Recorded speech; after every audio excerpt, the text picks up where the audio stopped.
All right, welcome to episode 4 of Hammers and Dice. With me tonight are Esteban and Beto.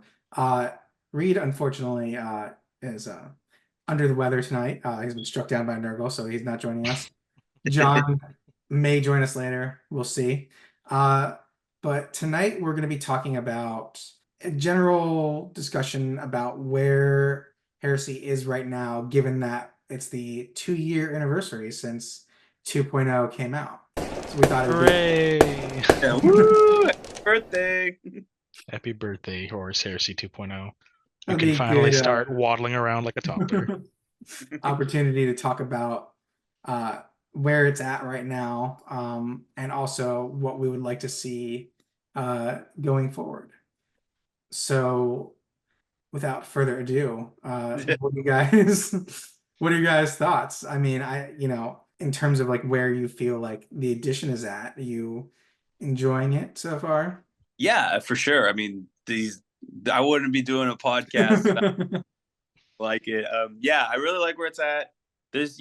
Everyone has their complaints, I'm sure, but like, if you would have asked me 3 years ago, watching like the remnants of people uploading 1.0 Horus Heresy battle reports and it being like this nothing on the internet to where it is now is just like incredible. Like I never thought I'd ever actually play a game of Heresy in the LA area 3 years ago. I just thought, well, this will just be an army that I build for myself and I'll never actually play. I just wanted to build it. And now it's like incredible how often I could just get a game in a week.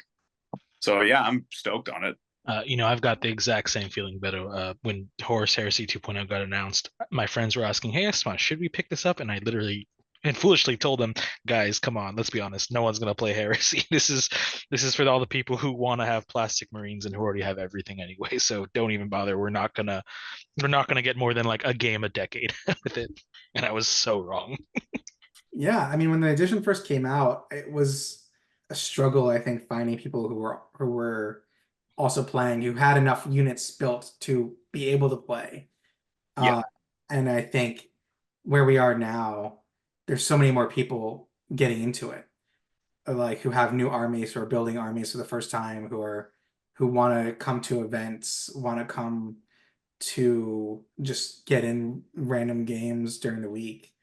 And so yeah, I agree with both of you guys. And I also think that we can definitely see just excitement. I think, people love the lore of Heresy. I think when you contrast that with like where 40K is at right now, where there's kind of a mishmash of people in it for different reasons. It feels like for Heresy, a lot of people are like, we're all in it for kind of the same reason. We love the lore, we love reenacting those cool battles, and I think that that helps a lot in terms of just like people enjoying playing together as opposed to just coming in to win at all costs. Yeah. Everyone, we've all seen what happened to Necromunda. I mean, I would hope that our listeners are old enough to remember the old specialist games like Necromunda and Battlefleet Gothic, who have all, had their reimaginings, of course, but, we saw what happened to that. We saw that that community was so underrepresented that GW decided to cut it off. So there was definitely like this point of like hesitation going into Heresy again, being like, well, this is cool right now, but I wonder how long before like the wave breaks and like I won't be able to find someone. But 2 years in, I feel like it's just as popular as ever. And like even like as early as like a week ago, I played someone that I'd never played before. So there's still like new opponents that you find all the time who have fully painted like armies who are playing their own group of people, which is incredible. Yeah, so we each prepared kind of our 3 favorite releases for, the past 2 years. So I can get started with mine. My favorite, which, one of my favorites, they're not in any particular order, but I think we all kind of have had the same thought, but like the Siege of Sithonia campaign book, I really loved because it showed they were willing to give us more and it wasn't just going to be stuck to the rule book and the PDFs and just kind of, because I think that's how these games die, right? When you don't get that support, when you don't get, more stuff incoming, it starts to feel a little bit stale. And Sithonia really like gave us a taste of like, oh, they can do this. Like there's some interesting new stuff in here. There's some interesting new lore in here. I think the missions are a really nice improvement over the rulebook missions, especially there's a big emphasis on line units in this edition and like how important they are and how important scoring is. And like 2/3 of the main rulebook missions don't have traditional scoring with line. So it kind of made it feel like what's the point of these line units then? But then Sithonia, like all of the missions, line units are very important. So it really brought it back to making sure you have a decent amount of line in your list, having to protect them, and it's not just about trying to destroy your opponent's army as quickly as possible. So that for me was like a really nice update. And also, I kind of go a little bit back and forth on the 4 turns for the game mode, but I I do think in, I don't know, like 9 games out of 10, by turn 4 you know who's gonna win. Very rarely is it like turn 5, I'm on the edge of my seat, not sure who's gonna win. I feel like most games, every once in a while something crazy could happen, but usually by turn 4 you're like, okay, this is how this went. There's not much left on the board. It's I know you were a turn 4. I didn't know you didn't like the 4-turn system. No, I do like it. That's what I'm saying. Um, because I do like on the occasion where it's a close game, being able to get in one more turn. Yeah. But I do think more often than not, like the 4 turn is enough. You're still Yeah. getting 3 hours out of it. You're still getting plenty of time. Yeah, no, it became that much shorter, only having one less turn. I turned 4 and 5. There's so little on the board that's like, okay, these are 5-minute turns. You're like, okay, one squad moves up to score, and that's the only thing I got left. Like, Yeah, and then also there's the new Zone Mortalis mission, the redesign of Zone Mortalis. We played like a couple games from like the White Dwarf rules, and they felt underdeveloped, and like the one mission was not very good. It was very like one-sided towards whoever the attacker was. But I think Zone Mortalis has actually become like in some ways like better than like the main rules of 30K. Like it has Ooh. like I think it's a little bit more balanced. Like it doesn't skew quite so hard towards shooting armies because you can't overwatch and you can't return fire. So you have to be a little bit more tactical, and you can't just be like, oh, my 10-man last cannon squad, nobody's gonna touch them. You've got to actually be a bit more strategic in your placement, and you're a little bit more scared of melee units, which is kind of how it should be in like tight ship corridors. And then my second is a Legion of Stardust battle group release. Partially because like the Mark III was really cool. It was a set that like all of the things in it were very like useful. Like I feel like the Age of Darkness set is like mostly useful. Like getting the Praetor model is cool, although like who's ever using like an axe or like a Paragon blade with their Praetors is just not that common. So you're probably like modifying those, but they're still cool models. But like I think Spartans are just too many points for what they are. So it's one of those things where like a large part of that set, I feel like most people just aren't running in their armies unless you've got a giant Death Star that you're just carrying up the board. But like in the battle group having a Proteus, like Proteuses are so much better. Like point for point, they're a better tank. Like they're much more useful. They're much more cost effective. So it's great having like a box where it's like everything in it is like useful. Like even the Dreadio, like I've been using them in my Luna Wolves force, and I think that they're not as overpowered as some other dreadnoughts in the game, but they've still got a good place, and they can still do some work in the right scenario. So I think like everything in that box is actually very useful. And my hope is that they continue to do more boxes like that. Because I think that really helps get new people into the game when you can buy like a box and like a third or half your army is basically in that box. And with a few modifications, you can really make some cool stuff out of it. And then my last is the Mark 6 Assault Squad in plastic. It's just cool models. You're finally getting like another line unit that we've been waiting for this whole edition, getting more line units. And yeah, they look great. Those are my top threes. Who wants to go next? I totally agree with the Mark 6. I mean, I'll talk about the Assault Marines real quick because like I was going them as one, but I changed my mind at last minute because you were doing it. But I at this point I was calculating how many of the Mark 6 tactical Marines I'd built, and it was like somewhere like about like 120 to 130 or something.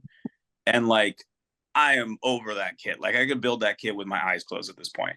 And I only got one squad of Mark 6 assault marines because I was like, oh well, you know, I have like the Mark 4 version and stuff. Like I'll be fine. I don't really need it. But I ended up winning like one for free, so I was like, okay, well, whatever, I'll open it. I was like shocked by how good that kit was. It was like brand new poses. Everything was like original. I was half expecting it to just look like the Mark 6 Tactical Marine Squad with like just assault hands or whatever. And then I was like pleasantly surprised, like super big fan of that kit. Probably my favorite one I've built besides the one I'll talk about of all of the Heresy kits. Yeah. But I'll go next. Go The first one is going to be the same as Randy's and the same as everyone's. I'm sure it's going to be the campaign books. Like they were just awesome. Chthonian in particular because I have more like time with it. But Beta Garmin's great too. Like I definitely don't want to discourage that. But yeah, it was just incredible to get like first of all like new lore was just so cool because like at this point you know it's a historical game. Like you know every battle, you know everything, and like even when they add little things, they're like, okay, well, that doesn't really matter. But they left Chthоnia open-ended so that you could be like, okay, well, let's find out what happened to the Sons of Horus homeworld, which is an important thing, you know? Like, it's not like they didn't like pull any punches on like giving us like, oh, there's a random cluster in the corner of the universe that was really important, you know? And they like, I was like a Legion homeworld to like fight over, which was so cool. The campaign system was incredible. I don't know. I know the assassins aren't that. The dark assassin isn't that good, but I really liked that they included it in there. It just felt like so often before I would think like, okay, that's cool, but this thing's always catered to one legion. But it was like it gave us enough stuff for any legion or any player that could pick up that book and not feel like shortchanged by like, oh, well, I didn't get like this thing I wanted, or like, oh, my legion just kind of got shorted this unit. Like it was just like a really cool addition to like be able to get everything for everyone in one like book. And even though Imperial Fists and Sons of Horus ended up getting the most, everyone got something, you know, which was really cool. So that was for sure my number one happiest thing. And then my next two are definitely just model kits, so not as exciting. But for like stars, I gotta talk about the Contemptor. Like talk about like the greatest kit to come out of 2.0. Like that first Contemptor kit from the Battle of Calth, which I'm sure everyone has one laying around. Horrible. Just like the most 3-part pushed together kind of beginner. Like they could have sold that at Barnes and Noble for like and I would have believed it. It was so bad. And even trying to customize it was like a slog because some of the details were so like burnt in. It was just a horrible kit. Like even the people who tried their best to change up the poses and stuff, you could always tell one when you saw one. And it was just like, it sucks. Like for what an incredible, like the, a lot of times like the staple and like showpiece of an army was just like this terrible dreadnought. So when they decided to redo it, which is maybe like just a grander point of like thinking like in 2.0, they weren't afraid to be like, yeah, we did this kit before for Burning of Prospero or Battle of Calth, but we're not afraid to redo it. And like, that was incredible. I didn't think that was going to happen at all. So for them to just be like, yeah, we have the Contemptor kit, but it's not very good. We're going to redo it. Like, whoa, I was shocked. So yeah, the Contemptor kit is incredible. It's super posable, super fun. At this point, I think I built, oh my God, bear with me here. I think I have like 9 or maybe a little less. I might have like 8 or something. And every single time it is just as fun as the first time to build it. I'm like, wow, I love this kit. Every army needs 3 dreadnoughts just to have, and every single time you're going to have a blast painting it. Yeah, absolutely the number one kit for me. And then in close second would be the Assault Marines. But in close third, because Randy already spoke about the Assault Marines, I'll pick the Jet Bike kit. I have a White Scars army, so I have like 20 jet bikes or something at this point. And as much as I'm sick of building them and painting them at this point, it's like such a good kit. Like it's so cool. The most compliments I ever get are just always on jet bikes. Like having built the old Forge World ones, those were just a slog and a pain. And like those old flying bases were just so bad and were just like so susceptible to breaking. And, you know, the models didn't look kind of derpy on them. Like the new ones are so cool. They like, you can take off the models from the flying kit, no problem, and store them super easily. I'm just a huge fan of the assault or the jet bike kit. Like it's like, even if you have an army that doesn't really make any sense to have jet bikes, like you should still pick up a box just to paint them and build them because they're so fun. I agree. I love that kit. But I also want to mention like with the Contemptor, I 100% agree about how posable it is. Because I think if I have one complaint over like a lot of these new plastic releases is that it's very, very difficult to modify them, to like change up the poses, swap in like different details or whatever. Like especially the the new Mark 6s, the new Mark 3s. Those kits are, because it's like the whole body is one piece and then the arms are like meant to be slotted into like one position. You end up having an army where you have a lot of models that are in the same exact pose, unless you work really, really hard at modifying it. Whereas the Contemptor, there's just so much cool stuff you could do with them. So I agree. That's really a fun kit, and they did a great job with it. It's just it really just showed that, like, yeah, we all have our trust issues with GW and how their practices at various things, but like that one showed where I was like, okay, that was a home run. Like I can't complain about that Contemptor kit. Like whatever, even if that kit was more expensive, I'd still be like, yeah, still worth it. At the end of the day, every time I look at my Contemptors, I'm like, cool, Oh no, Beto, you've cursed us. Next week they're gonna announce a price increases for all of Horus Heresy now. I'm just out. There'll be a 10% price hike, but it's still worth the picking up the Contemptor kit. All right, I guess it's my turn, right? Go for it. All right, so yeah, definitely the books. I'll extrapolate a little bit of different direction, I guess. I really like the books because they show GW cares about the lore. Everything I've read about in the books has been really, really fun to read. It isn't just, oh, here are some rules, go buy it because you need them. It's always been a very fun read for what it is, and I really enjoy having this kind of quality content. So I'm really hoping that this continues on for the future. But yeah, the books have just been a smash hit. I love them. So that's one. Two, I'm gonna say is got to be the Sakaran kits. I love the Sakaran. It's just such a fun looking tank. It looks mean, aggressive, and I'm really just a fan of that kit. It's just fun to build, and I've got a pair of them, and I have two Venators sitting on my desk waiting to be built. And it's just a great kit, I think, for vehicles. And then last is going to be that Kratos kit. Again, love vehicles. It's nice, it's big, it's chunky, and more importantly, it's something brand new. And it shows that GW has the ability to introduce new things to our, quote unquote historical game, but still may have it make sense and have it look really cool.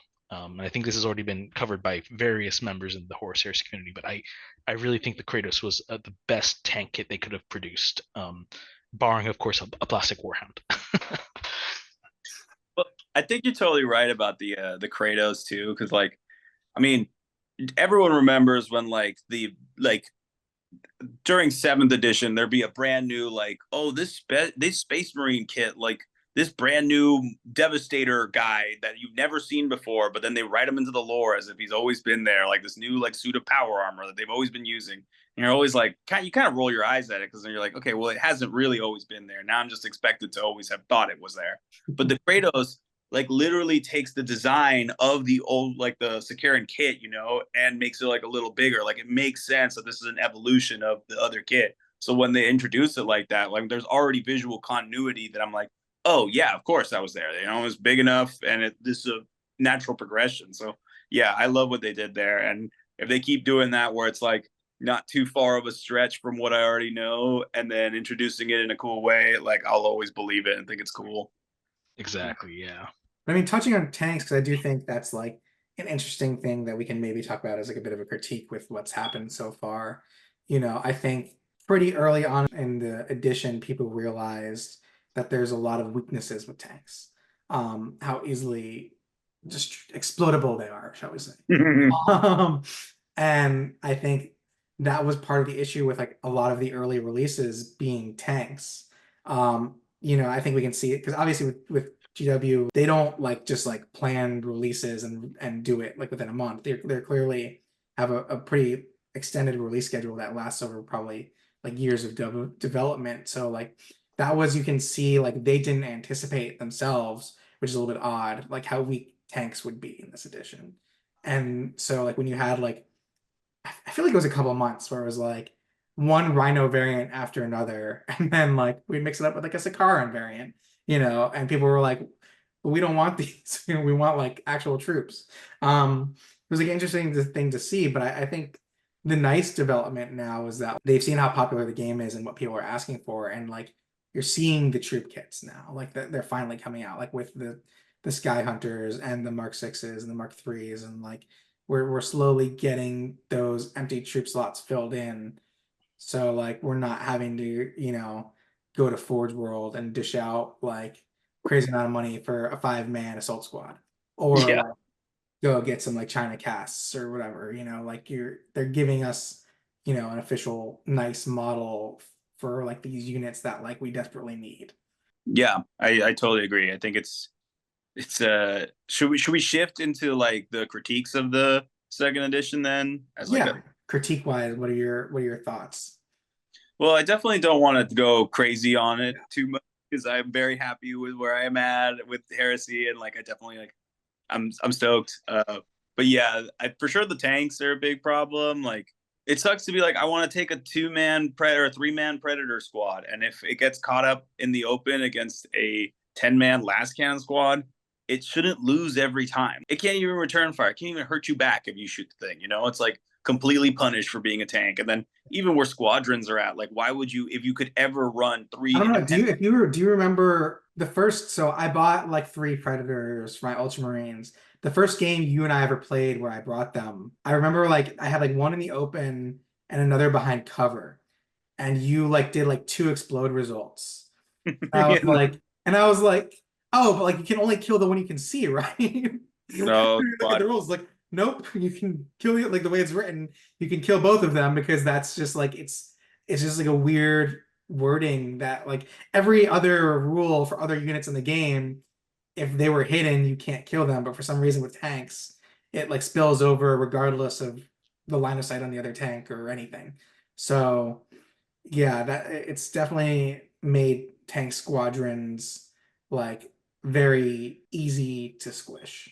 Yeah, it's like so punishing to be like, why would I ever run things in a squadron? Like it's such a cool mechanic. Like you should get more advantages to running things in squadrons, but instead you're like punished way more for having a squadron, which is just like it's a bummer too, because like if you take something like a dreadnought talon, like which is obviously better because immediately they can break off from each other in the same way that like, that would have been cool if predators could do that too, or like specifically like a Scorpius when it fires, like it is infinitely worse to fire a Scorpius in a squad where your second shot can completely scatter off from an enemy Oh, than it it's is terrible.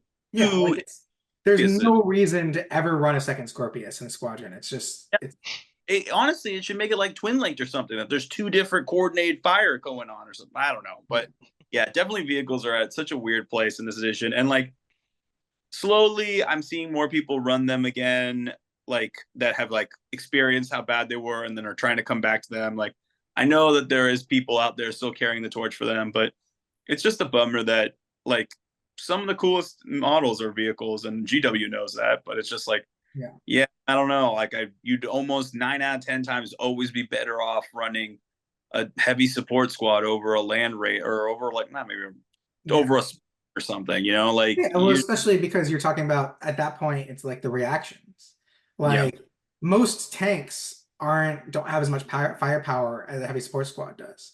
So like the fact that a heavy support squad can return fire with 10 las cannons, but a Spartan can't return fire with 5 las cannons, like seems a little bit weird.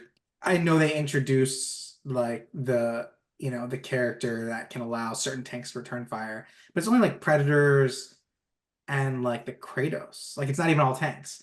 And it's like Yeah. a point, it's like you have to do it for every single tank. You can't just do like one for a squadron. So like that's something that I would love to see like get addressed at some point, where it's like tanks can return fire, maybe not with everything, but like with like one battle cannon and defensive weapons. So if they're really worried about like a Kratos being able to like return fire with a million things, but even then, like there's very few tanks that have so many weapons that they're, to me, scarier than getting shot off the board by 10-man last cannon. Yeah.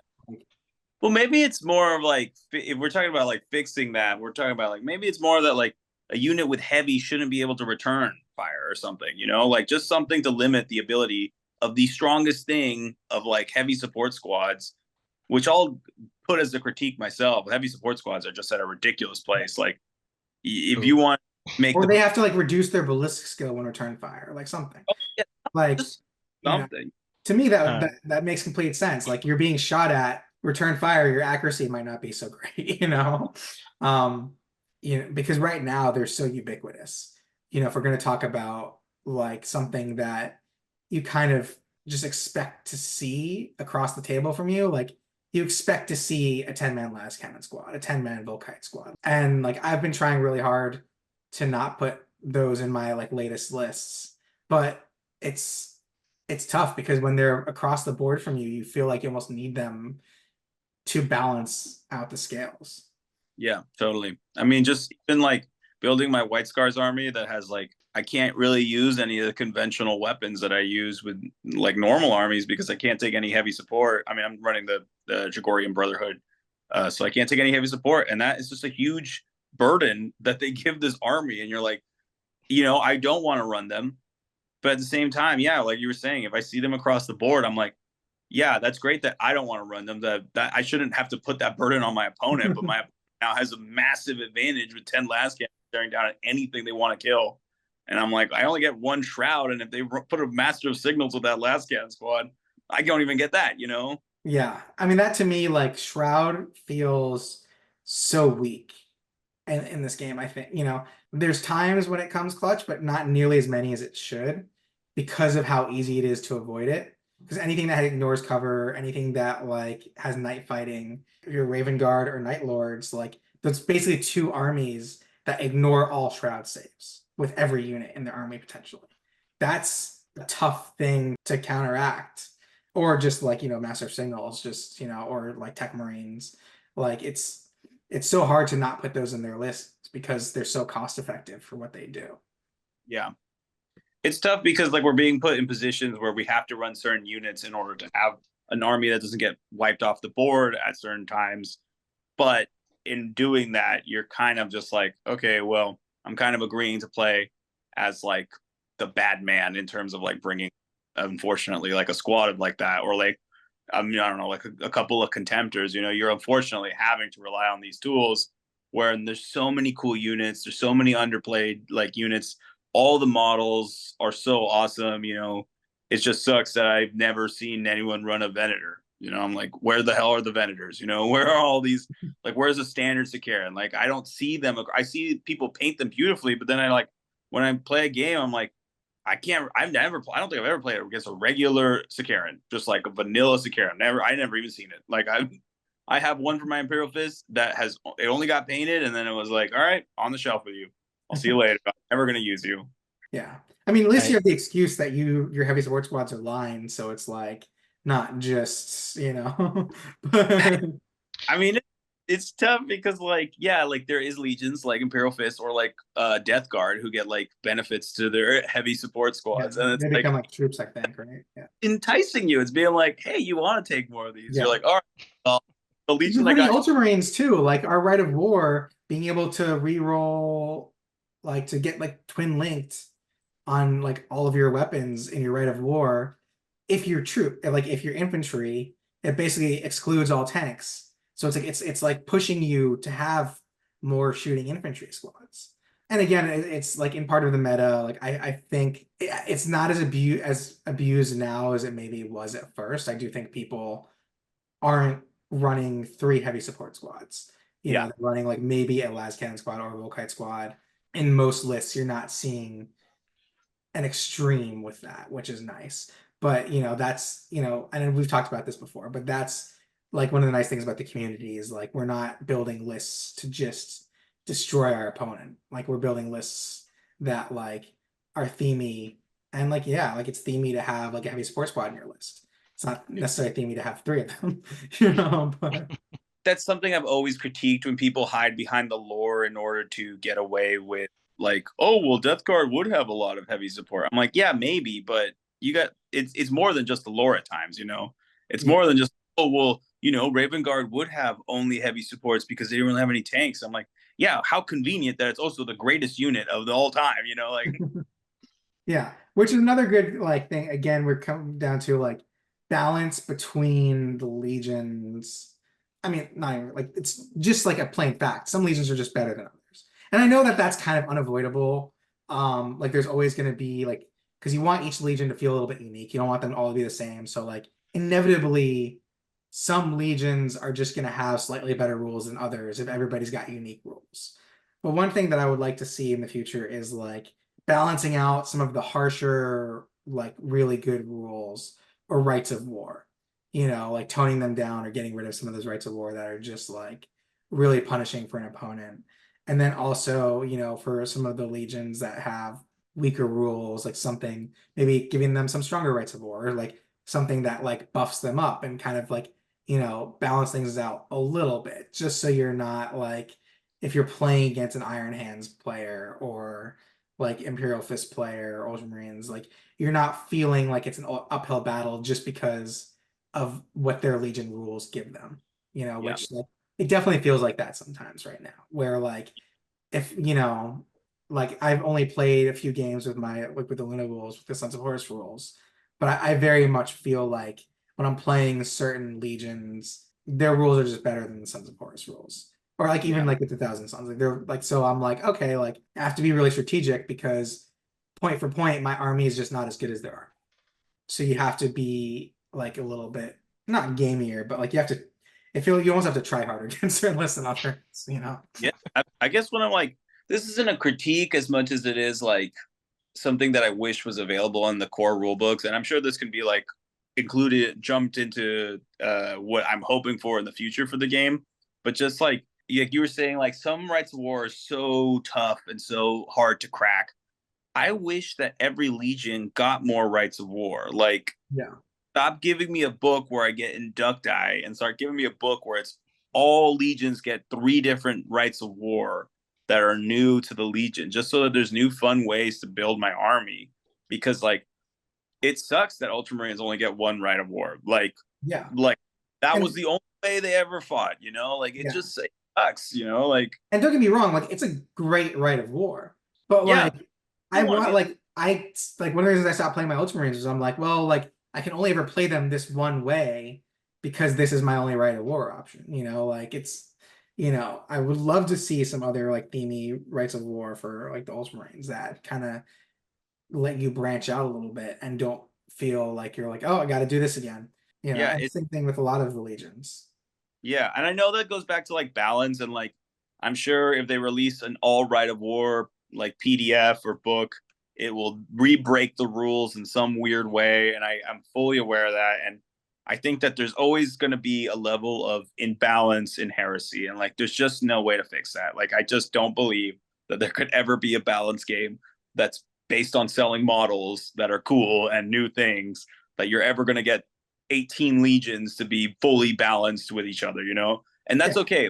I've come to understand that. But at the same time, I'm like, I would love just new varieties on like ways that someone can build. Yeah, I don't know. There's the weird Night Lord's right of war, or, you know, something cool. Like just new ways to run the same old armies because like it sucks to kind of get to this point where you kind of reach like about like 4,000, 3,500 points with your army, and you're like, well, I could still keep building it out, but there's no real point because I don't think it's going to change that much from where it's at, especially when you're locked in like certain legions like Ultramarines where you're locked into the logos, or like White Scars where you're pretty much locked into the Dragorian Brotherhood. Like there's no way you're not going to take the other. I mean, you might, but like 9 out of 10 times you buy them because you want the bikes. So you're like kind of locked into these rights of war when I'm like, if there was just more to expand on from different rights of war besides the rule book ones, of course, there'd just be so much new ways to play these lists where you're like, you're not feeling like you're hitting the wall every time when you're like, okay, well, I want to try something new, but my like honestly, my army doesn't really allow for it. Yeah, I mean, and we're talking about like legions that have 100,000 plus legionnaires. They have multiple freighters and different theaters of combat with their own styles of warfare. You know, each legion should have like a multitude of different rights of war for their different chapters that have completely different tactics. You know, like it would make total sense for each legion to have like, you know, I mean, this is a pie in the sky kind of thing, but like dozens of right of war, you know, like every chapter should have their own like style of doing things. Or even a way like what they do with the Black Shields is really cool, where like you can pick a few different things that become, you kind of mold them into being your rite of war.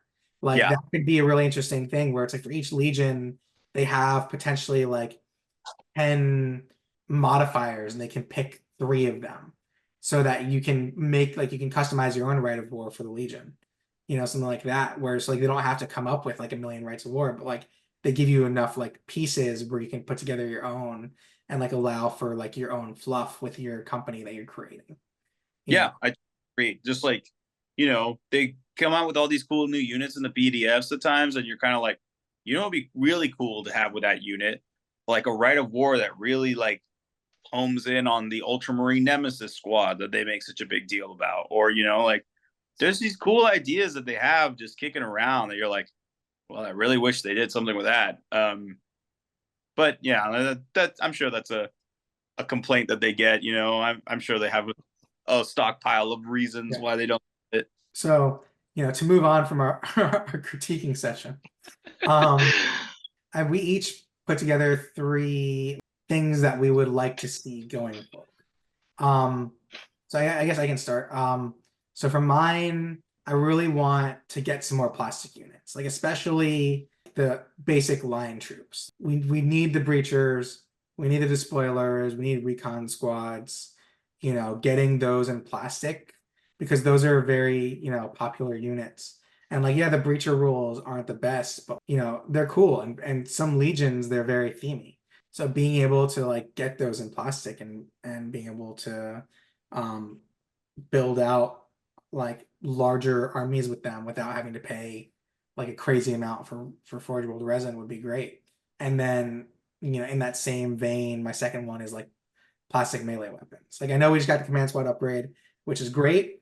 But like I've mentioned this before, like it's all just power swords, which are not so great. And like we already have power swords in every single kit that has come out already. So like that's not something that we needed. Like we need thunderhammers, we need axes, mauls. Like we have rules for power lances. I don't think I've ever actually seen a power lance ever in the game, but there's rules. Not a single power lance. Like Charnable weapons, like there's rules for those. We don't see them. Also, like power fists, like getting different poses, like so you don't have like that one pose that comes in every single kit where it's like it's not even doing anything cool. It's just like open-handed, like hands down while he's firing his bolt pistol. Like be cool to have one where it's like a more of an action pose, just like some different sets of that. And I know they've done that before with like, resin upgrade kits. So it'd just be nice for them to translate that to plastic so that we can get some variety without having to like scour old boxes for, I bought like a whole bunch of the old Mark III boxes for tacticals because it was like one of the only ways to get like thunderhammers. The only way. Yeah. I mean, well, there is like the resin cataphracti upgrade kit that comes with like 2 or 3 of them. Oh, sure. Yeah, if you want to dish out the But big that's a lot of money, and then you're also getting like other random crap in that kit that like you'll never use. So it's not really worth it. Agreed on that end. And then my last thing would be like to get some more Legion specific upgrades, like getting more like shoulder pads, like helmets, like adornments for armor so people can more easily like customize their legions. And then of course, having more Legion specific praetors, especially for like the legions that don't have them, like the Raven Guard, Salamanders, Iron Warriors, and War Leaders, I think, are the ones that don't have any right now. So getting some of those, like getting just more stuff out there, like like the new White Scars stuff looks great. Like the new like Sons of Horus stuff looks great. Just like more stuff like that. And I do think that that's like we're going that direction. I think we are gonna get more of that stuff. So I'm excited, and I want I want it now. How are you waiting? Just no, I was totally the things you said. I think that's the one that I'm absolutely I do see them going in that direction. I mean, hopefully, knock on wood, but like, yeah, with the new Dark Blood Angels one and stuff, like I feel like it's only a matter of time till hopefully we see that for every legion so that everyone can have just a little bit that much more customization and not feel like they have like the same generic models from everyone. The one thing I really want to see them continue to do, because I think they did it to good effect, is just more campaign books. Beta Garmin and Siege of Cathonia were just really fun. And yeah, I know there's a little complaints about them a little bit here and there, but I think they represent a really good pathway for GW to keep feeding this community for the long term, because I mean, 3 books the last 2 years, 1 exemplary battles, which was what it is, and then the 2 campaign books. If they can just keep doing that, give us another 2 campaign books, maybe Mars, just to coincide with the Mechanicum release. I would love to actually see some maybe revised Zone Mortalis missions for that, especially with how crazy Mars was supposed to be. But also, as guys said earlier, some new tank rules would be fun. And I keep saying it, and I'm sad they did it for Legions Imperialis, but I want Battle of Talaran. Come on, it's the perfect place to give us brand new spanking tank rules. If they would just give us that, and I'd be excited for that. But regardless, I think that's what I'm looking most forward to, is the new campaign books. Hopefully a much more refined exemplary battles volume, because as much as I didn't need to pick up the first one, I do want to still pick it up because it just seems like a fun bit of lore, and I'd like to see more of those dedicated details to the lore and stories to really kind of just flesh out the universe, because it's fun to read. I mean, I'm maybe a bit too much into the reading part of this, but I like reading, and just being able to just sit down with your rulebook and just read the lore and read the fluff for 2-3 hours, and then get to the meat of the missions and the books and the rules. It's fun. I mean, that's the reason that we get into this game. I think, the vast majority of players do it for the lore. So like having new lore to kind of get you pumped up for like a book is like, it's what it's all about, having like a reason to play those missions, Yeah. not just being like, all right, well, here's my vanilla army versus your vanilla army in this vanilla mission. You have like, oh, we're at this planet in this war zone doing this because this is what needs to happen. And it just like makes the game more interesting. It's Yes, like in 40K and stuff, you see like people were like, they don't know anything. They just like the game, That's totally fine. Like, I'm not trying to rag on that, but I've yet to play a Heresy player who isn't invested in the lore to some degree. Like, it's just how it goes. Like, we want to play those cool battles that we read about, Yeah. So that's one. That was your first one, right? The campaign book. What's next? The next one for me, I'm looking forward to, is just the rest of the Sakaran variants. I know we've gotten the autocannon. Yeah, no, I like Sakarans too much. We've gotten the Venator. I really want to see the Omega and the Arcus make their debut in plastic alongside the Punisher Gatling one. I forget what it's called. But I want to see the rest of those come out. Yeah, that's a cool kit, and I think easily the worst variant of the Sakaran is the standard one. So I would love to see more of those. Absolutely, I think that's awesome. Yeah. Actually, I think the it's Arcus rather is really funny. strong. Like, those strength 8 missiles, like they can really do some damage. Oh yes, they do. Which is funny because I think the original Sakaran variant was actually the strongest in Heresy 1.0, right? Just because it was cheaper than its other variants, and the autocannons were very, very good at the time. Yeah, I also think that in 1.0, the other variations of the Sakaran kind of came out later in the game, so it's tough to like exactly. I mean, I may be wrong, but I'm pretty sure the Sakaran was its own thing for so long that by the time the Arcuses and stuff came out, like they were reaching pretty late edition of the game. What's your last one, Esteban? My last one is gonna have to be. Oh, that's actually tough because you guys have kind of already covered everything that was worthwhile. Speaking of that, this is gonna sound like a weird one. I'm looking forward to GW being slow about this. All right, and before you get your pitchforks out, everyone, let me explain. GW was known for a long time for being very slow to update anything, right? I think many people who listen, and ourselves included, will remember 2-3 editions going by without a codex for a certain army. And then rules not being updated and factions kind of lamenting and falling to the wayside. But they picked it up, and as awful as 7th edition was, and as fast as 8th and 9th have come, I think GW is kind of reached a sweet spot with Heresy. Yes, we feel it is painfully slow, but perhaps that's for the best, because I am noticing something about this, and that is that it's really, really good. I don't think we've seen a model kit that we absolutely hate, with few exceptions. I don't think we've seen rules that we didn't like. I don't think we've had a bad book, except for exemplary battles, I would say, is the worst one. And even then, that was just a reprint of all the PDFs in a really nice black book format. Yeah, it didn't really have much beyond the new rules for Emperor's Children and Fulgrim Transformed, but I think it's a good jumping point, and it makes sense for what it is, which is supposed to be a nice compilation of these exemplary battles. So I think this is kind of the pace I like. Yeah, it does feel a little slow at times, but if we keep getting, a new set of resin characters every other month, if we can get a plastic kit, every 2 to 3 months, if we get our new rulebook every 6 to 8 months, this is theoretically a pace that GW can probably maintain for years to come. We're not going to be jumping to a new edition in 2025, 2026. We might finally jump an edition after we've had like 6 or 7, 8 campaign books.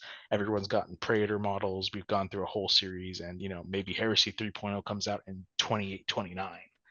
Way down the line, hopefully. You say that, but there's been some rumors, which we'll let Beto get into his list first, and then we'll talk about those rumors. But all right, Beto, you're up. All right. Well, the first one's the obvious one. We've said it a million times. Campaign books. It's just the coolest thing in the world.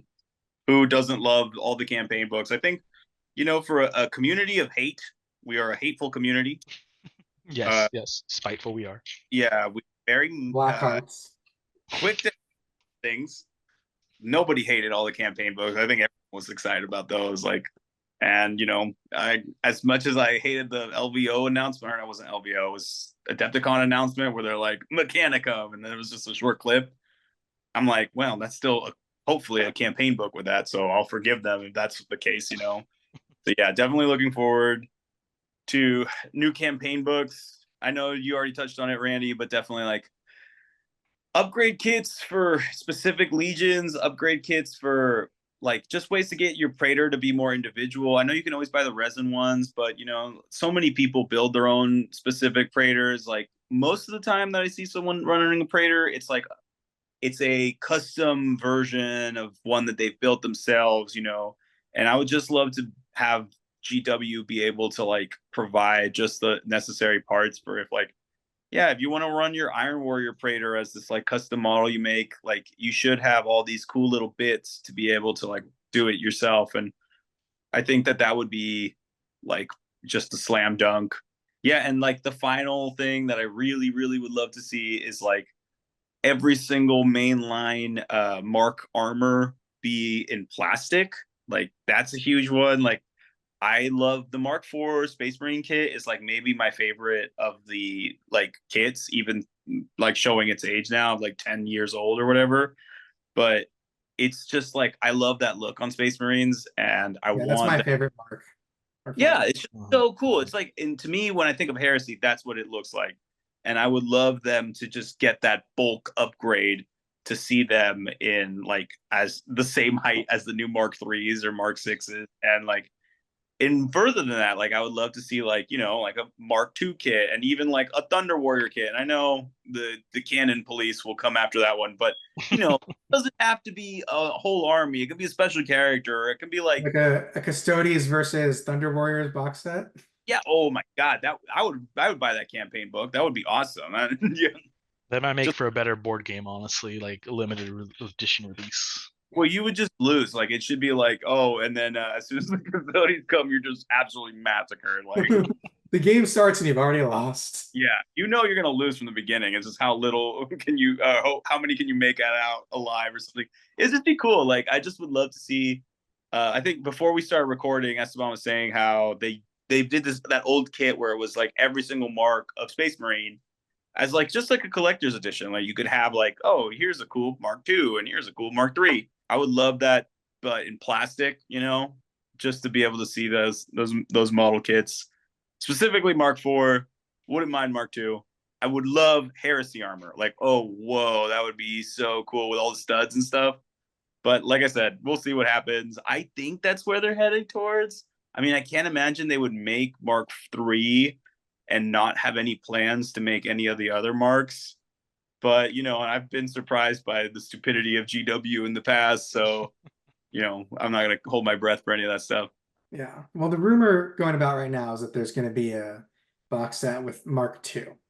So we'll see when or if that happens. But that will be pretty cool. But yeah, I would love to get like an update for Mark IV. So that's what really like shocked me when they redid the Mark IIIs, because then I was like, oh, like they just in my head they just redid this kit, but I'm like, it's like 10 years old. It's not like a new kit at all. Yeah. But Crumbling to dust I am in my Yeah. seat now. Just so long. It was so long ago that we had all this stuff come out with Burning of Prospero and Betrayal of Calth, and I'm like, so long. Yeah. But they were like great kits. Like, like Oh yeah. that's the kind of stuff that I hope we, see, like we get to see more of, like these like themed kits of like different battles. And I mean the nice thing with Heresy is that like you can paint both sides for your Legion. You don't necessarily need to like, give away half your box. But I don't know it's if I want to see more themed kits, honestly, because themed kits always feel like a pain in the butt to split. I think the Astartes battle group is a good size, honestly. Like if the next one, let's say, was Mark II and it's featuring older stuff, I could imagine it maybe being like more artillery themed. So maybe we'll get like 30 Mark IIs, a Sikaran Venator, and maybe a Scorpius in the kit, like as a starter. Like, hey, that's your siege kit. Nah, I feel like if they did that, if they did the same thing that they did with the Battle Force again, it would be they would have to give us one new on top of the Marine kit, like new kit that was coming along. Like it would be like the Bombard or something. Like give us like, oh look, that one's coming in plastic, and that's like the first chance to get it in that kit or something. Because like that's the Dorito, You know what? Yeah, because looping back to what we spoke earlier before we started this recording, they took the Castroferum off of GW, the original Dreadnought. I would love to see if they're going to do Mark II for them to bring back the old box Dreadnought as a new kit. Maybe a little upscaled, and then have that be the Dreadnought for a new battle box. And then, again, if they did a plastic bombard, that would be great. But since they just retooled it from resin and the plastic sponsons, I don't think we'll get that. But Yeah. maybe that's an opportunity for them to introduce a brand new artillery vehicle like they did with the Kratos. Really. Yeah, I get totally exactly where you're coming from with that. I mean, there's like a lot of different ways they could go with it. I think, or alternatively, plastic rapiers. I'll take that too. Oh yeah. I mean, any of these would be fucking like amazing options. Like, before the box came out, I was like, I'll probably never use a Daredeo, and it came out, I'm like, I'm using Daredeos, and it's like it kind of like almost forces you to be like, how can I incorporate this into my list and make it good? I was so happy when they running came out. So happy when the plastic Daredeo was announced, but I was also sad because I'd already bought 2 resin ones. You were in the same boat, Randy. You had one, right? Yeah, I have a resin one. I mean, I didn't buy it from Forge World. I got it on eBay for like probably like the same cost as what the plastic ones are now. So I didn't spend too much on it. But like, I haven't even built that one yet because the plastic ones are so much better. I'm like, I don't know if maybe I'll build that at some point. But yeah, the plastic ones are really cool. Questionable origin kits from eBay, the best kind of build. Think too hard on it. I only ever buy from eBay if it's new in box, so I know that it's legit. I kind of try to look the other way. I'm like, well, I don't know where it came from. I know where it came from, but I'm Shh, don't let them hear you. GW might never actually send us freebies like they do with all the other cool podcasts. Yeah, I think we're probably are never gonna get them anyways, but we can. Yeah. We can. We're all blacklisted already just from our first episode. They look at us like, nope, these guys are ragging on us too hard. Into the gulag they go. But so one other rumor I wanted to address, which like I've heard from multiple sources, so I feel like there's got to be at least some truth to it, is that despite Esteban's hope for no new edition for several more years, it sounds like they're already working on a new edition. They're already playtesting it. So I don't think it's coming out tomorrow, but it does seem like in the next year or so there probably will be a new Heresy edition, which I think is probably due to the popularity. From what I understand, I think they were not expecting Heresy to be as popular as it was when 2.0 came out. And I think they've kind of switched gears a bit. I think the first LVO we went to like 2 years ago, during the Q&A, someone was asking what kind of rule support they were going to give Heresy. And I think the answer at the time was like, we're not going to give it any. It kind of just is what it is. Just was like, I think their view was just like, like Heresy is kind of like, it's not a priority. Yeah. with the It's a fact niche that product that they're throwing a bone to all the grognards. we're 2 years in and they're, already working on a new edition, which is like very similar to the timeline for like 40K and Sigmar. Like every 2 years or so, they get new editions. Like the fact that they're already doing that means that they're like, oh, there's some life to this. This is a popular game system. So I do think, in some sense, that's a positive. They're recognizing that this is an important, that like people like it and that they should be putting a little bit more effort into it. I agree with you, Esteban, that like I don't want it to become 40K where they're releasing new editions all the time and constantly messing with the rules and the points.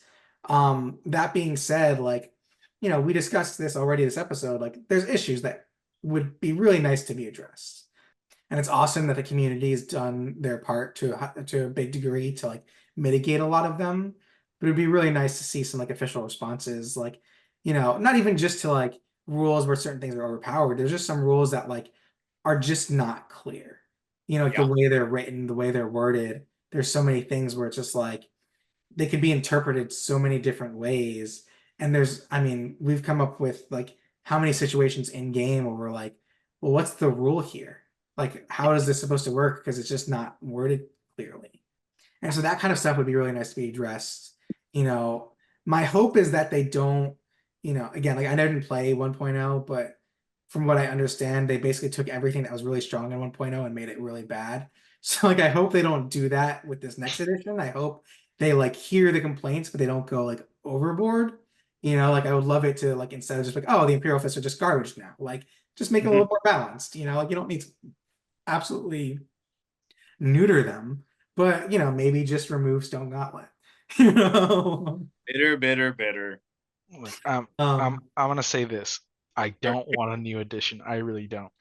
If they're playtesting maybe revised rule set, I would totally be down for a revised, Liber Astartes, Liber Hereticus, a revised version so we can get some clarifications on that and maybe tone down some of the crazy weapons we have and shift some points around. But please, Well, no new edition GW. My wallet can't take it. My heart can't take it. I might actually drop the game if I heard an announcement in the next couple months where they're saying, "Hey, brand new edition of Horus Heresy." I might actually throw a little bit of a hissy fit. I don't think it's anytime soon. I think we're safe for at least another year, would be my guess, before any actual substantial amount of news from a new edition is like solidified. But yeah, I don't know if a new edition is necessarily a bad thing. I don't see them like, I think as part of their PDF that came out like 6 or so months ago in like December, like they didn't really touch on a lot of the core of the game rules. Like they touched on like updating a lot of the PDFs and maybe fixing a lot of the Libra stuff that was like just corrections to like interpretations, but they didn't adjust points for anything in the Liber Hereticus or the Astartes one or whatever. But that's like, so that's my whole thing, is that like I think that anything that's written in those two books, like the rule book or the Liber books, is set in stone. Like we're not going to see an update to those until 2.0. And so because of that, I'm kind of like, well, yeah, I wouldn't mind a new edition, but at the same time, I'm like, yeah, I just spent like a good chunk of change on this one. So I would like at least another 2 years, hopefully, before I even start talking about wanting that kind of stuff. That would be really nice if it's not like a full new edition, but it's like an updated edition where like, maybe it is just like a re-release of certain books where it's like changing point values on things. Like there's units where it's like they're dramatically undercosted or dramatically overcosted, like the suzerain. I'm an Ultramarines player. Like I fucking love to use the suzerain. They're great, but like they could stand to be a much more expensive unit. Yeah. How good they are. They're like easily top 3 melee units in the legions. Oh yeah, they're a contender for the greatest unit in the game, like easily. Especially when you combine them with the logos. They're just like weapon skill 6 characters with cheap thunder hammers and AP2 axes at initiative. Like they chew through everything. Like they should be a much more expensive unit, or they should not be lying. Or like they're like agree. whereas like compare that to like the Thousand Suns Terminators, which like I'm making this comparison because I play Thousand Suns also, and the Sekhmet are like way overcosted. If you were to give them the same loadout as the suzerain, they're like almost what, like double the cost. Like it's crazy. And you know, and for the same invulnerable save and armor yeah, save. yeah, and like it like you still have to pay. Like yeah, their sergeant can get psychic powers. You still have to pay to give him the psychic power. It's not like it's a free upgrade. Like it feels like you're almost paying for the psychic power as part of their like costs and then paying for it again. Like that, which goes back to like, clearly their overreaction to how good they were in first edition. Yeah. But I mean, you can kind of see that across the legions. There's units that like are really good and way too cheap, and units that are so and way too expensive. And just balancing that out would honestly like it would make the good units people are still going to want to play because they're still good, like and they're like they'll be worth the increased points. But it'll also make units that are not as good, if they're cheap enough, like they might be worth taking. If you're like, oh, like this is not, it's a fluffy unit that I like, and it's not eating up a quarter of my army to play it. Yeah. I think it's tough though, because like I think GW is in a tough position because like I know this happens a lot with 40K and this happens a lot with other game systems that I play where like what they would want to avoid with Heresy is just like they don't like in 40K this happens where a unit will cost an X amount of points, right? And then they'll be so good from their codex that GW, who is way more focused in balancing out 40K, will then issue like an FAQ or an errata to the thing, and then all of a sudden that unit is different from the codex. So then you're dealing with these codexes or these Liber books that would be out of print, like out of whack with out of step with what's going on with the actual rules. So then it's like forcing the player to be like, okay, well, I have to check the points upgrade for this, or like check on the FAQ for that, and like that does kind of suck. Like I don't want it to go down like exactly like that. So yeah. I could like Me definitely. neither. I mean, like I think that like 40K suffers from being like the golden child right now. Like it suffers from having too much attention, and like they're constantly overcorrecting and being forced to fix their overcorrections. Like, I think while I want to see these changes to Heresy, I don't want to see them like every other week. Like I think getting a balance update once like a year or like once every 6 months, like I think would be nice. But I definitely don't want to see it devolve to that level where you're just like 1 week you're playing with a unit, the next week you're never touching them again because they're doubled points. Yeah. Yeah, agreed. Please no 3.0. It's too soon, please. You got me paranoid now. I would hope it doesn't come anytime soon for sure. Yeah. Yeah. All right. So there's that.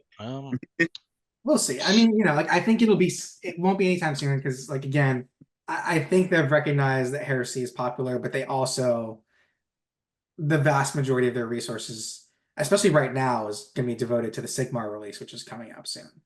Yeah, that's right. That's like but also right just like 40K, like I think most of their workforce is always going to be 40K. So while they're working on this, I don't think it's going to be something that's like they're turning around super quickly. I think it's a much smaller team. So, I think we've still got some time to get our Fury of the Ancients lists in there. Don't worry, they'll update everything except for Fury of the Ancients. They'll be like, yeah, we did a great job with that one. There's nothing wrong with Fury of the Ancients. What would you suggest otherwise? It's perfectly balanced. Just don't take talents. Just take one talent. One Dreadnought in each talent, you're good. It's so funny. For as much as we like always complain about that being the boogeyman, I have yet to ever play it. No one has ever been that evil to have brought it. I've only ever seen it once. I've only seen it twice. Once when we were at Gamers Haven that first time. Oh, but it was that one guy who brought it, and I think never showed his face again afterwards. And then there was at LVO, but it was specifically a competitive event.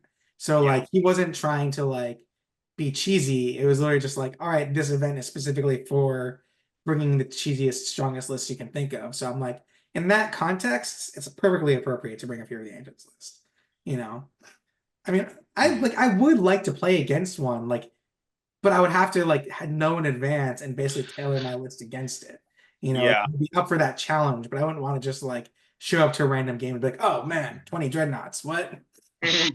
Yeah. I was gonna say I've got my 3 Contemptors, 2 Leviathans, and 2 Daredeos. I think that's a good enough starter for a list. I'll take that challenge for you, Randy. Oh, thank you. Yeah, that's so kind of you to throw all on the. Hey, listen. I'm out myself out here. I'm pretty sure I'm the worst heresy player in our local community. I have awful win rates. Everyone beats me. I only scare people because as we said in the last episode, I am very much a paper tiger. You throw something half decent, like not even a 10-man, a 5-man squad of Suzerain, and I'm like, I guess I'm not killing those today. So I think I get a little bit of leeway, Beto. Just a little bit, okay? I need a crutch. Yeah, if you find that list, I'll try it. I'll do my best. Yeah, There we go. it'll be a fun challenge. But yeah, any other thoughts? I feel like we've kind of done a pretty good job kind of going through our emotions, our feelings, I our think we hopes can and maybe dreams. just do a quick summary of how we're feeling personally about our heresy journey. How about that? Yeah. I mean, for me personally, it's funny, and I'm pretty sure I've said this to Beto before. For a long time, I was like, after I finished my Ultramarines 2000 point list, that's it. I'm not building anything else. And like, I'm going to play with those and it'll be great. And then like, I finished my Ultramarines list and immediately like, all right, what am I going to do next? Like, I feel like I got the heresy bug, very early on, like in this edition. And yeah, I feel like just the more I play it, the more I enjoy it, and the more I want to like try out different ways of playing. I've all of my legions that I've picked to play, and the lists that I've built for them, I've purposefully tried to make them feel very different so that like I'm engaging with the game in different ways and like challenging myself to like, try to find different ways to win and not just use like the brute force of like, I know we're beating on heavy support squads, but not just rely on the units that I know are really good to win, but to try, the Dreadios or like different units like that are good in certain situations, but they're not gonna just blanket win you the game. And so it kind of forces you to challenge yourself, and not just go into the game with like point and shoot and kill as your strategy. So that's one of the things I've really been enjoying. My most recent, list that I'm building right now is Custodes army, and like by all accounts in this edition, they're not quite so good. I know again they're an army that was really good from what I understand in 1.0, and in this edition, they've taken a hit where they're still really good in close combat, but their like shooting is pretty not great. So, like I'm working on figuring out, a way to make them viable without doing, from what I understand, the cheesy thing by just spamming a million custodian guard squads and charging them forward. So yeah, I mean, for me, that's what like interests me about the game is the list building, like and being creative and finding new ways to make strong lists that you wouldn't necessarily expect to work, but are still fun to play. What about you, Beto? I think it's been a fun 2 years. I feel I have had my ups and downs with Heresy, but like I think at the end of the day, I still always really love playing the game. I know it has its flaws. I know from a game standpoint, there's probably better ones out there, but 40K will always be in my heart and Heresy at its core, So it's like I can't imagine me leaving the scene anytime soon. I mean, I've really enjoyed these last 2 years. I think most of us kind of got back into the hobby a little bit because of Heresy. And I mean, the people I've met and like the community that I feel like we're fostering here in the LA area is super fun, super supportive, and it's a great group of people. And it's nice as an adult to feel like you got new friends. You know, doesn't happen quite as much these days. It's nice to feel like I can go to a gaming store and say hello to like 10 people that I know that we all have this common interest of heresy, you know? Yeah. Agreed, agreed. Yeah, it's nice to have a good group. And yeah, I feel the same way. I'm pleasantly surprised because I think I said this in our very first episode when I picked up that box of Age of Darkness. My thought was, this is going to be my pet project. I'm probably not going to play anyone for like a year while I build this, and then I'll probably get a game or two a year if I'm lucky. Maybe if I go to a big event, I'll plan it out and actually have fun. But no, it's like I think I've had like almost 30 plus games of Heresy now in the last 2 years, which is by and far exceeding what I expected. I'm actually maybe a little tuckered out, honestly. Yeah, I think it's such a nice thing.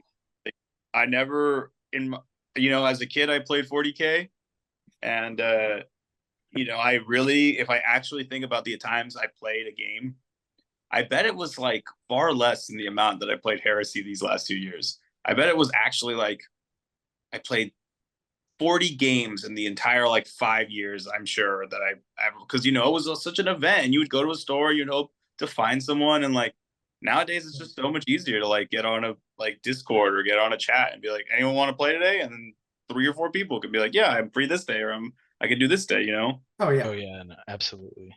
I mean, even like my friend and I in high school, we would make custom rules for the Primarchs. Like that was always something that we were so obsessed with.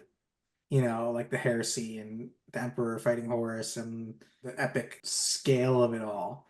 And I remember like even after I had stopped playing, I was still kind of like keep one eye on the Warhammer community stuff. And once I saw they were like releasing the Primarchs, I got like so excited.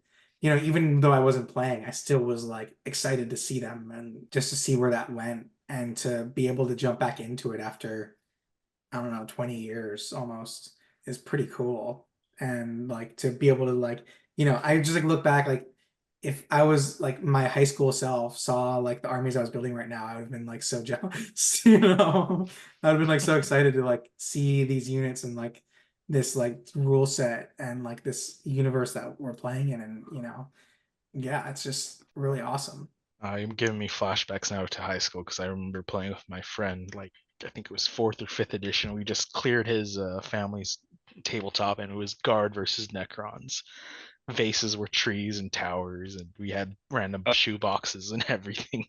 no, no mat, no green board. It was all this hardwood oak table. It's like, yeah, that's our gaming table. We're playing a game. If you're the child that played 40K when you were a kid, saw the armies and the tables that you play on today, they'd be like, well, that was a White Dwarf level amount of like cool things like on the board. That was a battle port that was prepared by GW themselves. Absolutely right. Yes. Although I think my younger self would also look at me and be like, why do we still suck at painting? Haven't we been doing this long enough to be good at it? I think my young self would be a little bit like, dude, I feel like you have done this too long to still be. You should have. At this rate, I thought you would have won a fucking golden demon. Yeah, it's like, where's your Slayer sword, you bitch? You got nothing to show for this yet? Yeah. Oh, it's that meme. Oh, you've been playing Warhammer for 15 years. You must be really good at it, huh? Yep. Nervous glance. Yeah, good at losing. Yeah, I mean, when I look at like, I still have like a couple like old models from when I painted in high school, and when I look at like my painting level from back then, like, oh man, I may not be an amazing painter, but I've come a long way. Yeah, no, I exactly the same way. I'm like, wow, some of this stuff was, it should have been illegal what I did to models. I know for a fact that somewhere in my play group there is a few holy rhinos and predators that I took a drill to because I was trying to do battle damage and I got overzealous with the drill. Oh. It's out there. Someone's looking at it right now probably and thinking, God damn it, Esteban, why did you use a drill bit? Why did you use 30 holes of them on one facing? Okay, so before we end the episode, we decided that we want to start doing like a little section on uh, custom missions. So from now on, every episode we do, one of us is going to talk about a custom mission that they created, and we'll kind of all discuss it and then play some games with it, and maybe talk about our experience in the next episode. And then we'll also share with everybody a PDF of the missions you guys can play it yourselves. So this first week is a mission that Esteban created. So Esteban, take it away. Okay. So the mission I'm going to propose is called Secure Transmission Tower. It's kind of inspired by the fact that there used to be destructible objectives or ways to destroy objectives. So you'll be using the search and destroy deployment, so table corners with a little circle in the middle, and you're going to put one objective in the very middle of the tower. That's your transmission tower, and that's going to be worth 2 victory points starting at the second round for the player that controls it. And then each of the smaller objectives to the side, which are going to be 12 inches away from each other and the primary objective in a line diagonal, are going to be the power nodes. And these are going to be worth 2 points at the end of the battle. However, they have a toughness characteristic. Your toughness 6 wounds, 4 up save, and let's say a 4 invul. Does that work, guys? You think? Yeah. Yeah. So they're a little hard to destroy. And when they lose their last wound, they will explode D6, causing a strength 8 per the vehicle hits. And the special rule is once 3 nodes are destroyed, the tower no longer scores. But destroyed power nodes are still worth 1 victory point at the end of the battle. Mm-hmm. So a nice little interaction where you have to decide, oh, do I shoot my opponent or do I try to deny him scoring on the tower by killing all the nodes? Little bit of a weird one, I guess. Probably needs a lot of tinkering to actually make it playable, but I think it's there enough. Figuring 4 rounds per the Siege of Cathonia using Siege of Cathonia secondaries would be fine for this one. Yeah, that sounds pretty cool. So, like, talk us through like a basic game. Like, how are you envisioning this to go? All right. You know what? I'll use one of our players as an example. Let's use Dean, the Iron Hands player. I hope he doesn't mind me mentioning him. He's got a really good, strong list, very good shooting, very good assault list. I would imagine him playing against me and my Dark Angels as I'm going to destroy 2 of those power nodes right off the bat and threaten that 3rd destruction and secure that transition tower for myself. So I think it turns into a game of chicken almost, where you're bringing a power node down to maybe a point or 2 of wounds and then kind of threatening it and fighting over that central objective so you can get those 2 points each round. So I think this is kind of like a tug of war along the center line, with both sides kind of playing the if you get too far ahead, I'm going to just destroy the whole thing. So Sure. each player scores 2 points per turn? Per player turn for It says at the end of the battle. Right. So the power nodes are 2 each at the end of the game, and the transmission tower itself is worth 2 points each round. Mm-hmm. Okay, so got it. Yeah. the main tower is always worth 2 points. You're always going to be scoring that one, unless it gets destroyed. Yeah. Yeah. Oh, okay. Oh, I see. Because if you destroy the power nodes, then you destroy eventually it stops working or whatever. Yeah, exactly. Yeah, I think that's cool. What are you thinking for secondaries? Are there like Slay the Warlord, Price of Failures? Just the Cathonia, Siege of Cathonia / Beta Garmin secondaries. I think those are pretty simple. I have some fancier ones written up, but honestly, I think just running the basic ones is fine. Yeah, I like the idea of destructible terrain. I think it gives it another element. It also gives it like, maybe that last cannon squad that was going to shoot at the Land Raider, maybe they need to rethink their strategy and shoot at this like power node. Mm-hmm. Yeah. I think it's cool, and I'm very curious how it plays. To be honest, it probably plays awfully. I haven't really put a lot of thought into it, other than I really liked I think it was like maybe 4th or 5th edition, where I think there was like objectives you could burn or destroy, and other games have used that concept to great effect. And I've always wanted to see that more in 40K and Heresy. So this is my attempt at trying to kind of translate that idea into it. I mean, I feel like the way I would play it is like except for the central tower, like everything else, I would probably like keep my units back from it until like the last turn and like, see what hadn't been destroyed yet, and then like try to hop on stuff in the last turn. And then like that's where it would be interesting to see if you have first turn or second, if your opponent's going to try to destroy the things that you're on or trying to fight you for them. So it almost feels like going second might be a little bit of a bonus in this mission, because if your opponent going first like jumps their line units in that last turn on a certain nodes, you have a little bit of an advantage by being able to destroy those nodes, you know, and then getting on the other ones, which is interesting because usually the player going second does not have an advantage. Yeah, but I actually really like that mechanic. Like, it too often is the second player burdened with having to go second instead of like being like, oh, I can kind of watch what they do, you know? Right. And Yeah. going second, like you said, it means like you get an opportunity to destroy that power node that your opponent's been sitting on, hoping to score, and be like, ha, it's not worth 2, it's worth 1 now. Yeah.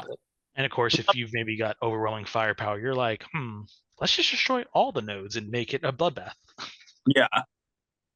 And again, I think it works pretty well because it gives, in my mind at least, the one thing it does really great for it gives crack grenades a target. So if you've got a tactical squad sitting on one of these and you're like, ooh, my opponent's starting to win, I need to start destroying these things, just get into close combat with it and throw your crack grenades because you'll be automatically hitting them and winning them on 4s. At least that's my intent. I should probably clarify that because I don't think I ever stated that these counted as vehicles. The save is good in close combat as well as shooting. That's what I was trying to think about. Like, should the invul be just against shooting and then just a regular 4-up save otherwise? Or should it just always have a 4-up save? A 4-up just so it's easier. I mean, it makes sense that it would go away in combat, but there is another part of me that thinks like, well, a Terminator squad with Power Fist gets in there and just like smacks it and just blows it up, turn 2, you're like, ah, crap, okay. It is nice that it could have, like, if someone was like, okay, I have to stop that Terminator squad from killing that, they botched it on 1 turn because of the 4-up invulnerable save, maybe I can get combat and stop them from blowing that up. Yeah. Okay. I mean, you have to imagine that they're like potentially reinforced, so it's not quite so easy to just hack it with a sword. Like, you actually need some, a little bit of heft to break into it. So like that could translate as being, a save as opposed to, just being able to. Bright side about these objective sets, I think this technically works with Zone Mortalis as well. Oh, see, now you're throwing something really interesting. So imagine playing this on Zone Mortalis instead, where you've got objectives, even though they're kind of relatively close, they're all separated by walls and such. That actually makes it much more interesting, honestly. Like having that separation with the walls where like you can't just hop between the different nodes. Yeah. Because you would have to adjust because the Zone Mortalis table is smaller. You'd have to adjust like the range, like the inches, like how far they are from each other. Yeah. But like that fixes the problem of like just being like turn 1, blow up the nodes, turn 2, kill, like. Yeah. Like you have to be much more strategic about like getting on certain nodes, and like it's harder for your opponent to blow up a node that you're sitting on. Yeah, and we'll test this game. Like that's our other intention with this new segment, is to be like, by the time we come back to you, we will have play tested this game and tell you what we thought, So you'll have an update of what, and like if anyone at home is looking for a game, like you should get your buddy and try this game out and then leave a comment. Oh yes, please try it out, people. Tell me how bad I am at designing missions so I can get better at it. Randy, what's our email again? Should we have them email us? Yeah, I'll put it on the screen, but it's hammersanddice@gmail.com. Yeah, so send us your battle reports, guys. Play this mission, figure out what works, what doesn't. Let us know. Give us your feedback because a community builds a good mission packet, and I'm awful because I don't have a big community. I need more input. Please send your input. Yeah, I'm excited to check that out, especially as a Zone Mortalis, which I have finally 2,000 points in my Custodes. So if you want to get in a ZM game with this, do it. Perfect time. The tough, durable banana boys. Yes, they would do good in Zone Mortalis, wouldn't they? Let me just load up all my interrupters. I'm gonna need do good in something. All right. I think that's probably a good place to cut it off. Please comment if you have anything you want to let us know, how you feel Heresy is right now, any subjects you might want us to cover in the future. And we will be back soon with our next episode. Have a good one, everybody. Adios. Goodbye, everyone. Ciao, ciao. Bye.